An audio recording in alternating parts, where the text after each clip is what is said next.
안녕하세요, 여러분. 저는 인터뷰 매거진 톡클래스 편집장 김민희라고 합니다. 저는 20년 동안 언론사에서 있으면서 700명이 넘는 분들을 인터뷰를 했고요. 또 지난해에 작고하셨죠. 이어령 선생님은 5년 넘게 인터뷰를 하고 이어령 80년 생각이라는 책을 썼습니다. 그래서 오늘 저는 그동안 제가 배우고 느낀 것들을 여러분과 함께 나누는 자리를 마련하고자 합니다.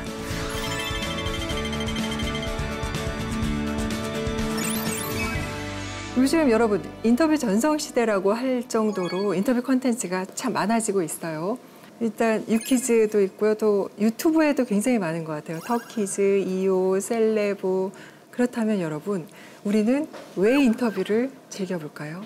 여러분은 왜 인터뷰 즐겨보세요? 어떤 생각을 가지고 있는지 궁금해서. 아, 타인의 생각이 궁금하신 건가요?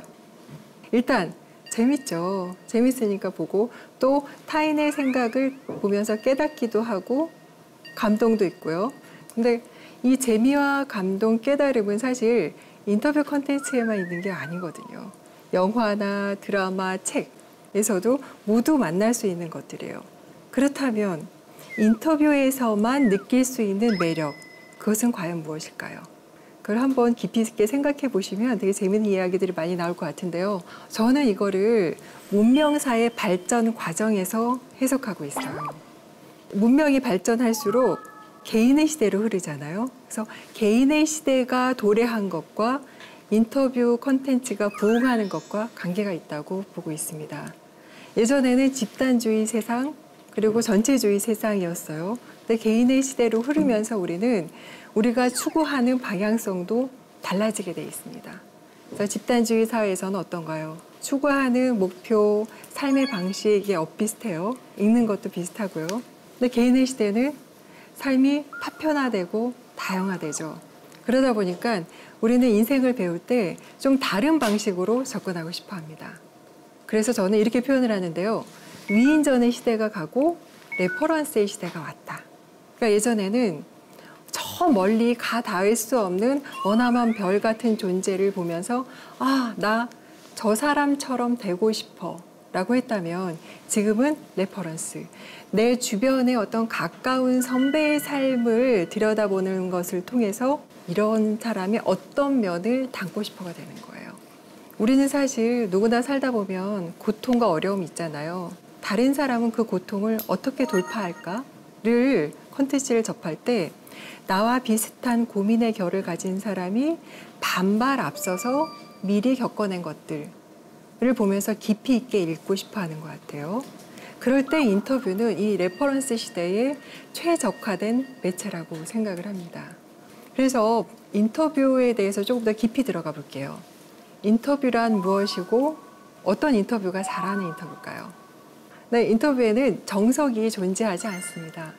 1000명의 인터뷰어가 있으면 1000개의 인터뷰 스타일이 있는데요. 그래서 똑같은 질문, 똑같은 사람한테 해도 누가 어떤 분위기에서 어떤 톤의 매너로 하느냐에 따라서 전혀 다른 답변이 돌아오게 되어 있습니다. 그래서 인터뷰는 현장성과 즉흥성의 미학이라고 볼 수가 있어요. 이거는 이제 공통적인 거고요. 이제 제 얘기를 해볼게요. 누군가가 저한테 김민희 기자, 당신의 인터뷰 스타일은 뭔가요? 라고 묻는다면 저는 2개의 키워드로 답을 합니다. 하나는 나무고요. 또 하나는 비밀의 정원이에요.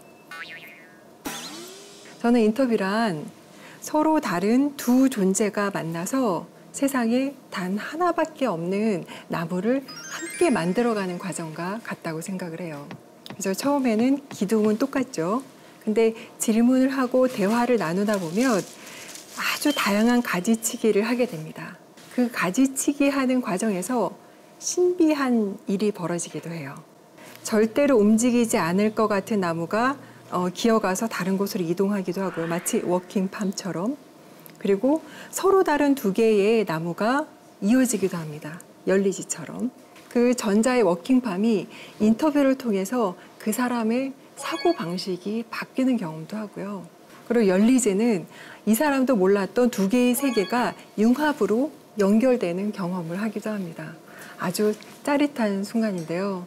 그런 인터뷰를 하기 위해서는 저는 어떻게 생각을 하냐면 그 사람을 만나기 전에 저 사람한테는 아직 발견되지 않은 엄청 아름다운 비밀의 정원이 숨어 있을 거야. 그 사람도 모르지만 오늘 그 비밀의 정원을 발견하고야 말겠어 라는 기대감을 안고 접근을 합니다. 그럴 때 저만이 되뇌이는 3가지 주문이 있어요. 이거는 정말 그 인터뷰이를 만나기 전에 마법처럼 큰 소리로 되뇌이는 주문인데요. 오늘의 어떻게 보면 핵심 메시지가 될 수도 있을 것 같아요. 첫째, 저는 당신을 정말 만나고 싶었습니다. 둘째, 오늘 당신은 저한테 아주 중요한 이야기를 해줄 겁니다. 셋째, 저는 그 이야기를 온몸을 기울여서 들을 준비가 되어 있습니다. 한 번도 빠짐없이 이런 주문을 되뇌이곤 하는데요. 그리고 정말 온몸을 기울여서 들으려고 노력합니다. 그러다 보니까 분위기도 굉장히 중요해요. 그래서 중요한 게 이제 조용한 분위기, 장소 섭외가 중요합니다. 아무리 중요한 이야기가 오고 가도 시끄러운 분위기에서는 집중이 안 되거든요. 두 번째는 기자분들 많이 하는 건데 노트북으로 받아 적지 않아요. 왜 그럴까요? 앞에서 얘기를 하고 있는데 노트북으로 막 받아 적고 있으면 이 사람이 지금 내 얘기를 귀담아 듣고 있는 게 맞나? 이런 생각이 들겠죠. 그리고 어느 정도는 존중받고 있지 못하다는 생각이 들 수도 있을 것 같아요. 그래서 저는 사전에 양해를 구한 다음에 녹음기를 틀어놓습니다. 그래서 여기에 다 한마디도 빠지지 않게 당기게 한 다음에 앞에 있는 분의 눈을 쳐다봐요. 귀뿐만 아니라 오감을 동원해서 듣습니다. 그렇게 해서 듣다 보면 사람은 자기의 마음을 온몸으로 들어주는 사람한테 깊은 얘기를 꺼내 보이게 되어 있어요. 그래서 인터뷰어란 어떤 직업입니까? 누군가가 단 한마디로 표현을 해주세요 라고 묻는다면 듣는 직업이라고 대답을 해요. 물론 좋은 질문 굉장히 중요하죠. 또 글 잘 쓰는 거 엄청 중요해요. 근데 그보다 더 중요한 거는 잘 듣는 겁니다. 잘 들어야지 좋은 질문이 나오고요. 잘 들어서 좋은 내용을 줘야지 글빨도 살아날 수가 있어요. 그래서 경청력이 굉장히 중요한데요. 경청력은 우리가 비단 인터뷰뿐만 아니라 살아가는 데도 굉장히 중요합니다. 그래서 경청력의 중요성을 인터뷰를 하다 보면 의외의 지점에서 강조해 주시는 인터뷰이들을 만나게 돼요. 첫 번째 화면에 계신 분 누군지 아시죠? 오건영 부부장님이라고 금융 전문가의 전문가로 불리시는 분이에요. 근데 저분은 어쨌든 금융 쪽에서 오랫동안 살아오신 분이 있나 보니까 제가 물었어요. 부부장님, 그 분야에서 그렇게 오래 고객들을 상대하다 보시면 투자에 성공한 사람들의 공통점이 보일 것 같아요. 그게 뭔가요? 정말 의외의 답변이 나왔습니다. 경청력이 있다는 거예요. 투자와 경청력이 무슨 관계가 있지? 이런 고객이 있답니다. 잘 듣는 사람은 말하는 사람의 호흡에 맞춰서 따라올 줄 안대요. 내가 아는 이야기라도 그 흐름을 따라서 맞춰오면서 적절한 질문을 할 줄 안다는 거죠. 내 얘기를 재밌게 듣는 사람이 앞에 있어요. 그럼 어떤가요? 더 많은 얘기를 해주고 싶고 더 많은 걸 주고 싶겠죠. 그래서 그런 고객이 앞에 있으면 부부장님 얘기를 하다가 막판에는 제가 만약에 고객이라면 포트폴리오를 이렇게 가져갈 것 같습니다까지 팁을 주신다는 거예요. 근데 반대로 우리 어떤 사람 앞에서는 얘기하기 싫은가요? 되게 시큰둥하게 앉아있고 또 중간에 막 말 자르고 또 다 아는 얘기인데요 라는 반응을 보이는 사람 앞에서는 아무리 전문가라고 하더라도 많은 얘기를 하고 싶지 않아요. 그래서 딱 제한된 정보만 준다고 합니다. 두 번째 이수정 교수님이시죠. 범죄심리학과 교수님. 지금 저 사진으로도 되게 진지하게 듣고 있는 표정이신데요. 저 이수정 교수님을 인터뷰할 때 물었습니다. 재소자들과 대화하기 너무 힘들지 않아요? 그분들은 자기 얘기를 잘 안 할 것 같아요 라고 물었더니 여기서도 또 의외의 답변이 나왔어요. 그럴 것 같죠? 전혀 아니라는 거예요. 왜냐하면 그 재소자들은 자기의 이야기를 진심으로 귀담아서 들어준 사람을 별로 만나본 적이 없는 사람이라고 합니다. 그러니까 이수정 교수님이 정말 마음의 문을 확 열고 편한 동네 아줌마처럼 아니면 누나처럼 이야기를 진심으로 담아서 들어주면 모든 얘기를 좔좔좔좔 다 한대요. 심지어 어떤 재소자는 묻지도 않은 여죄까지 다 풀어낸다고 합니다. 정말 자기 깊은 곳에 이야기가 다 나온 거죠. 이게 진심 어린 대화의 힘입니다. 경청을 할 때 중요한 거는 관점의 이동이에요. 나의 시선이 아니라 상대방의 시선으로 들으려는 노력을 해야 됩니다. 그래서 여러분, 앞에서 제가 인터뷰 전성시대가 왔다, 인터뷰가 각광받고 있다라고 했잖아요. 이렇게 인터뷰가 각광받는 시대가 왔다는 거는 우리 사회가 더 좋은 사회로 나아가고 있다는 아주 좋은 신호예요. 그죠? 우리가 지금은 참 첨예한 갈등으로 치닫고 있죠. 우리 사회가 많이 아파요. 그 아픈 이유 중에 가장 큰 이유를 저는 타인의 말을 듣지 않기 때문이라고 봅니다. 우리 뭐 성별, 그리고 세대 간, 그리고 지역 간 얼마나 서로 갈등이 첨예한가요?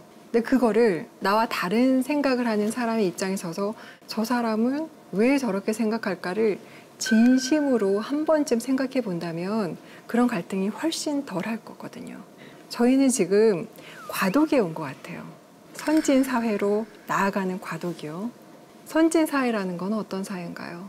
각자 생각이 다르고 생활 방식이 달라도 그 다름으로 인해서 함부로 비난받거나 폄훼받지 않는 세상이에요. 자, 그렇다면 그런 멋진 사회로 나아가기 위해서 어떤 태도를 가져야 될까요? 실제로 우리는 어떤 실천을 해야 될까요? 제가 제일 많이 듣는 질문 중에 하나인데요. 제가 만난 훌륭한 인터뷰이들의 공통점이 있습니까? 라는 질문을 많이 받아요. 그러니까 처음에는 했는데 하도 같은 질문을 많이 받다 보니까 곰곰 생각하게 되면서 3가지 공통점을 뽑아봤습니다. 훌륭한 인터뷰이들의 공통점 첫 번째, 성실합니다. 시간 관리가 확실하고요. 꾸준히 뭔가를 하고 있어요. 왜? 세상에 쓸데없는 일이 없거든요. 그것들이 언젠가 다 엮이면서 의미 있는 아웃풋이 됩니다. 둘째, 향상성이 있어요. 다시 말해서 성장 욕구죠. 내일의 나는 오늘의 나보다 훨씬 더 근사한 사람이 되어 있어야 돼, 발전되어 있어야 돼 라는 향상성에 대한 욕구가 아주 큰 분들이고요. 셋째, 자기 확신력이 강합니다. 자기 자신을 믿는 힘. 자, 3가지를 말씀드렸잖아요. 성실성, 향상성, 자기 확신력. 이 3가지 중에 뭐가 제일 중요한 것 같으세요? 자기 확신력이 제일 중요해요. 자기 확신력이라는 거는 실력과 비례하지 않아요.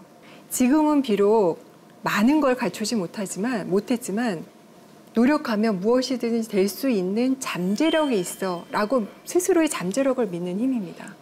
반대로 해보기도 전에 나 자신 없어. 나 저거 못할 것 같아. 나보다 훌륭한 사람이 많은데 내가 어떻게? 이런 마음이 튀어나온다면 자기 확신력이 없는 거예요. 근데 제 주변에 보면 참 안타까운 경우가 많은데요. 제가 볼 때는 실력도 출중하고 이미 뭔가를 다 갖췄어요. 그럼에도 불구하고 나는 아직 부족해 라고 겸손을 가장해서 돋보이지 않고 숨어버리는 친구들이 많아요. 반대로 조금 실력이 부족해도, 전문성이 부족해도 자기 확신력에 빛나는 사람들은 돋보이게 돼 있습니다. 그런 사람들한테는 기회가 많이 와요. 기회가 많이 오다 보면 자꾸만 연습을 하면서 그 실력에 진짜로 실력자로 거듭나는 경우가 많습니다. 자, 그러면 어떻게 해야지 자기 확신력을 기를 수 있을까요? 첫 번째는 유전적인 요인도 커요. 태어나면서부터 자신감 뿜뿜인 친구들 많잖아요. 근데 후천적으로 기를 수 있습니다. 이거는 거울이랑 관계가 있는 말인데요. 여러분, 우리한테는 모두 거울이 하나씩 있어요. 근데 보면 그 거울을 자기 내면으로 향하는 사람이 있는가 하면 타인을 향해서 비추는 사람이 있습니다. 타인을 향해서 비추지 말고요. 내 내면으로 비추십시오. 타인을 향해서 비추면 비교급밖에 안 돼요. 저 사람에 비해서 나는 뭐가 부족하고 저 사람에 비해서 나는 뭐가 못났고. 하지만 그 거울을 내 안으로 비추면 기준점이 내가 돼요. 여러분, 얼마 전에 지구 인구가 80억이 넘었잖아요. 80억 지구인 중에 나처럼 생각하는 사람은 나밖에 없어요. 우리는 저마다의 가치로 빛나는 존재들이에요. 그 가치를 찾아내서 세상에 하나밖에 없는 나만의 색깔을 가져야 됩니다. 그러면 자기만의 거울을 가지려면 어떻게 해야 될까요? 다시 이제 경청력 얘기로 들어오는데요. 나의 목소리를 잘 들어야 돼요.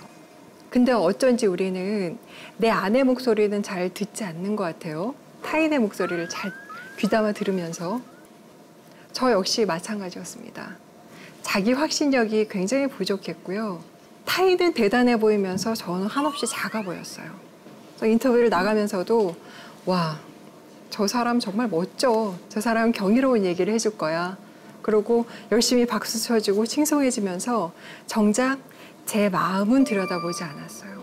저를 묻지 않고 제 목소리를 듣지 않았습니다. 어느 날 문득 이런 생각이 들었어요. 아, 나한테도 어쩌면 숨겨진 정원, 비밀의 정원이 있을지도 몰라. 그 비밀의 정원을 내가 찾아봐야지. 태도를 바꿨습니다. 내 마음을 묻기 시작을 했어요. 묻고 또 물어서 존중을 해주고 예뻐해주고, 그죠?